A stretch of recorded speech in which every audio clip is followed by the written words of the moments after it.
সোনারগাঁতে নাকি অনেক মজার বারবিকিউ পাওয়া যাচ্ছে, আর সেটা নাকি কোয়েল পাখি। তো দেরি না করে চলে গেলাম সোনারগাঁতে বারবিকিউটি ট্রাই করার জন্য। হ্যালো এভরিওয়ান, আসসালামু আলাইকুম। কি অবস্থা সবার? আই হোপ সবাই ভালো আছেন। তো চলে আসলাম সোনারগাঁতে, আর আজকে ট্রাই করব হচ্ছে কোয়েল পাখির বারবিকিউটি। আর এখন আমি চলে আসছি পলাশের এলাকায়। এখন এখান থেকে আমার বন্ধু পলাশকে নেব।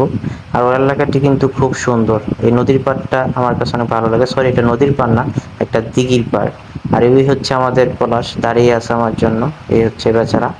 তো পলাশকে নিয়ে চলে গেলাম হচ্ছে একটি জায়গায় চা খাওয়ার জন্য। তো এখানে দুই বন্ধু মিলে একটু আড্ডা দিলাম। আর যেহেতু বারবিকিউটি হয় হলো মাগরিবের পর, তো সেখানে অনেকক্ষণ আড্ডা দিলাম এবং মাগরিবের পর চলে আসলাম সেই দোকানটিতে। আর এখানে এসে দেখলাম যে অলরেডি এখানে হচ্ছে বারবিকিউ করা হচ্ছিল। এখানে কোয়েল পাখি একটা আমাদের জন্য নেওয়া হয়েছিল। এখানে কোয়েল পাখির যে বারবিকিউটি সেটি হচ্ছে 90 টাকা করে বিক্রি করে, আর এখানে পাওয়া যায় তার সাথে হচ্ছে চালের রুটি। তো এখানে এখন আমরা বারবিকিউটি অর্ডার দিই। আর এই জায়গার যে দোকানটা খুবই ছোট। প্রথমত ভাবছিলাম যে একটু বড় দোকান হবে, কিন্তু এটা রাস্তার সাইডে স্ট্রিট ফুড। তো ওই অনুযায়ী কিন্তু খাবারটা বেশ মজার ছিল। তো এখানে দেরি না করে এখন আমরা অর্ডার দিয়ে দিলাম আমাদের জন্য দুটি কোয়েল পাখি। আর এখানে আমি দাঁড়িয়েছিলাম, দেখছিলাম কিভাবে তৈরি করে। আর পলাশকে বলছিলাম যে কি খাবা বলো। তো বললো যে এখানে যেহেতু আসছি, চিকেন তো সব জায়গায় খাই, চলো কোয়েল পাখির বারবিকিউ খাই। কি কারণ এখানে আমরা অনেকবার আসি, কিন্তু এটা ট্রাই করা হয়নি। ওর এলাকায় আসা হয়, তো ভাবলাম যে আজকে এটি খাবো, তারপর এখান থেকে যাব। এখানে আমি দাঁড়িয়ে দাঁড়িয়ে বকবক করছিলাম, যেহেতু ও আমার সাথে দুষ্টামি করতেছিল। তো দুজন মিলে এখানে দুষ্টামি করতেছি।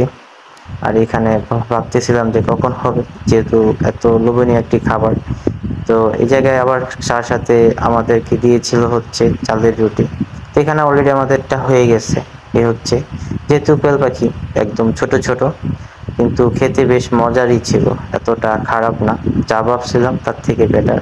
কিন্তু ওদের এখানে যে চাটনিটা দেয় ওইটা খুবই মজার, অনেক ভালো লাগছে। এটা সস থেকে বেটার, আমি যতটুকু ভাবলাম যে সস থেকে ভালো লাগছে। এটা একটু ঝাল ঝাল, তার সাথে একটু টক, ভালোই ছিল, খারাপ না। তো এদিকে কিন্তু পলাশ আমার ভিডিও করছিল, আর এখানে আমি বসে বসে খাচ্ছিলাম। তো ওরে বলছিলাম যে একটা ভিডিও কর, আর অলরেডি ওর কাজে ব্যস্ত। তো এখানে আমি খাওয়া নিয়েও ব্যস্ত। তো এই অলরেডি আমাদের রুটি দিয়ে দিল। এ হচ্ছে চালের রুটিটি। তো প্রথম রুটিটা হাত থেকে পড়ে যায়, আসলে একটু স্টাইল করতে গেলে যা হয় আর কি।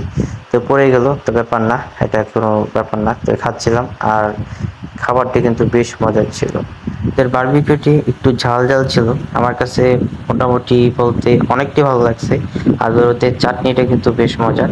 এদিকে আমাদের পলাশ ভাইও খাচ্ছে আর ওর ভিডিও করছিলাম। তো ভিডিওটি এতটুকুই, সবাই ভালো থাকবেন, সুস্থ থাকবেন, ধন্যবাদ।